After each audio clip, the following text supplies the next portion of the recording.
Hey everyone, welcome back to my channel. My name is Victoria if you are new here, and if you're not, welcome back. Thank you for joining me again.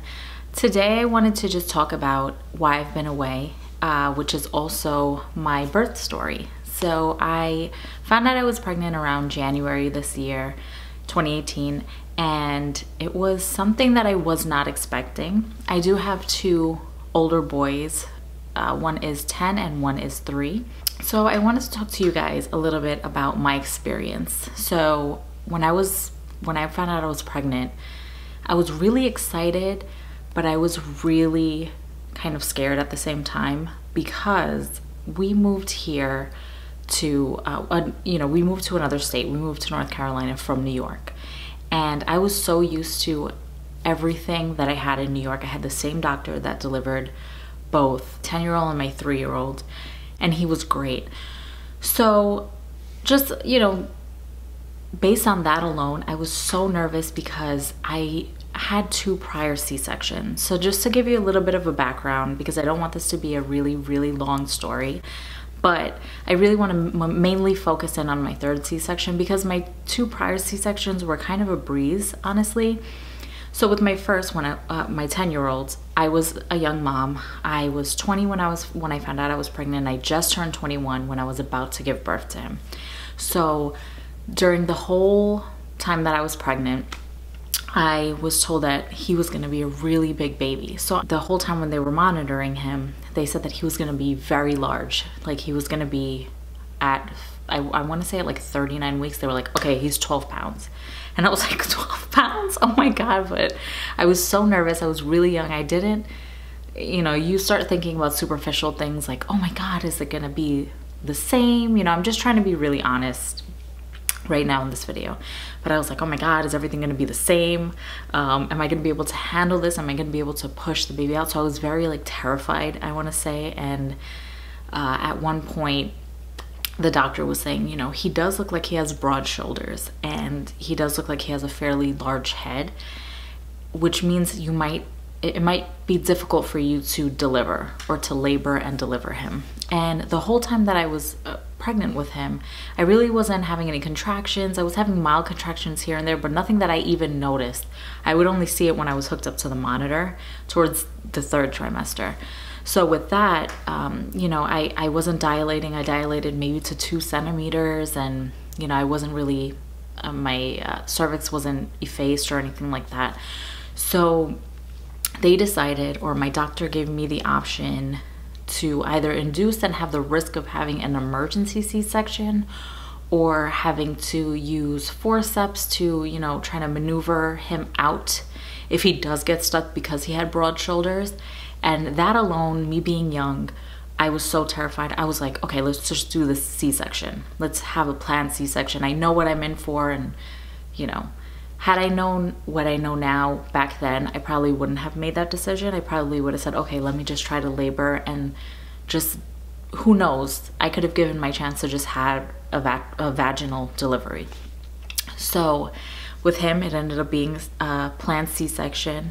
And it was something that was really hard for me to handle afterwards. During this, prior to, I wasn't really afraid. I wasn't scared or anything like that. I just went into it knowing that I was going to come out with my son, and I was so excited. And I mean, I had a little bit of, a little fear, but nothing crazy. So the hardest part for me, and I don't know if this is the same for you guys, comment down below and let me know.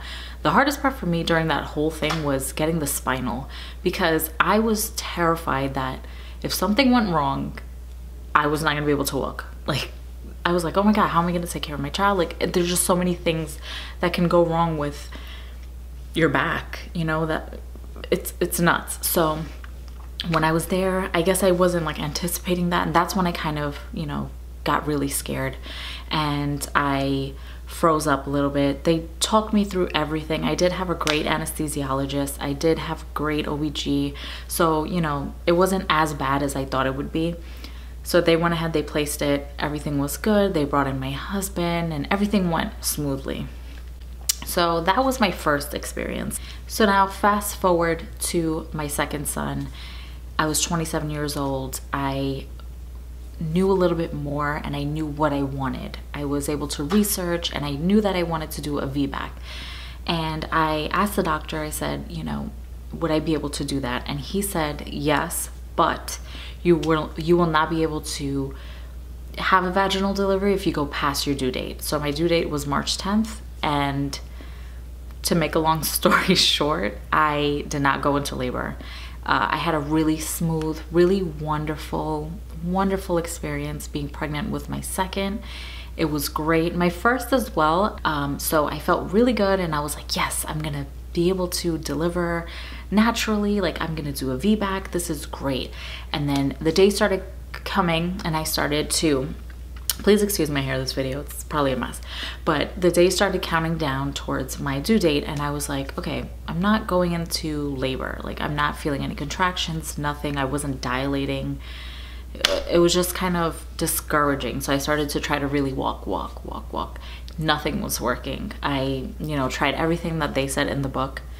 Nothing worked. I did not go into labor. So I was really discouraged. I asked my doctor, please, can we go, you know, a little bit longer?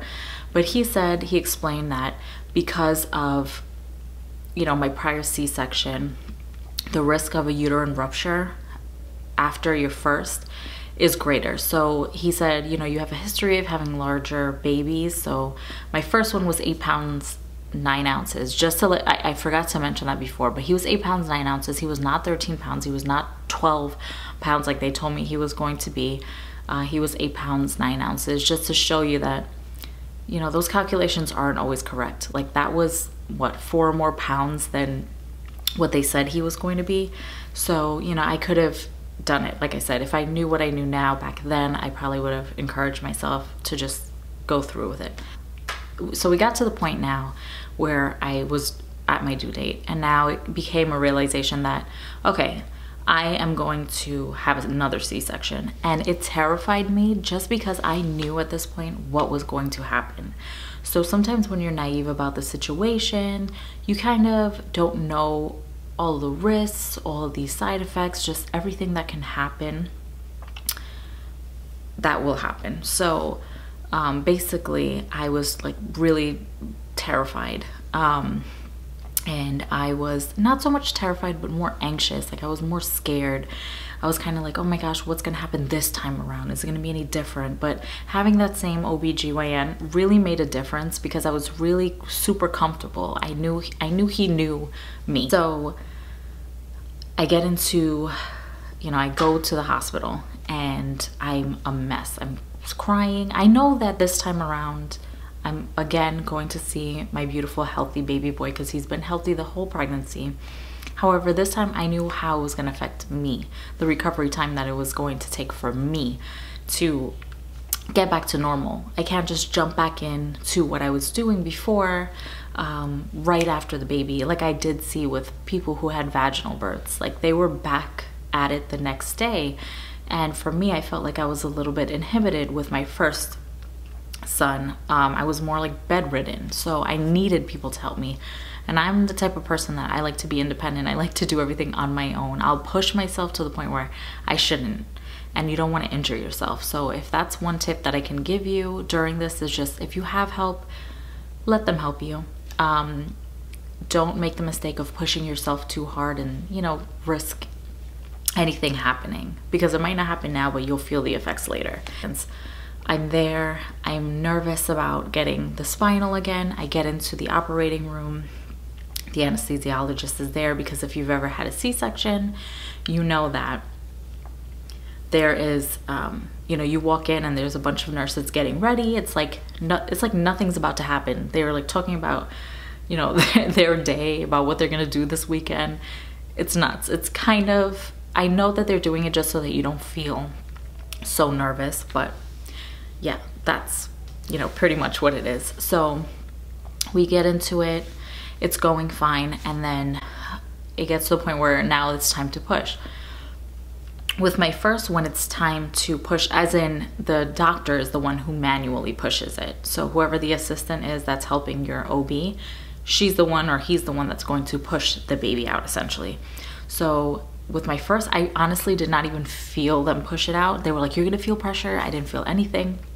Now with my second, I felt like I was about to fall off the table. That's how much they were pushing and moving. I was like, it was kind of nuts. And I looked at my husband and I was like, what are they doing? Like, I was like, oh my God, I'm feeling everything. Like, I'm feeling everything, to the point that I got really nauseous because, you know, your organs are either like moving around. And I had to tell the anesthesiologist behind me. They gave me some medication so that I wouldn't throw up. So it got to the point where I guess he was honestly like getting stuck, or he was crawling back in as they were trying to take him out, and they had to use a vacuum to suck him out. So he did have like a little bit of a protrusion on the top of his head, but everything other than that, he was great. He was, you know, wonderful. And I really bounced back from that C-section so nicely. I breastfed, everything. Like I felt good. I felt like I dropped the weight right away. Like it was crazy. I don't know. I got to the point where I felt really comfortable and I felt strong and I felt really good. I had some of the baby blues, but I didn't have any postpartum depression. So yeah, I got to enjoy him and everything.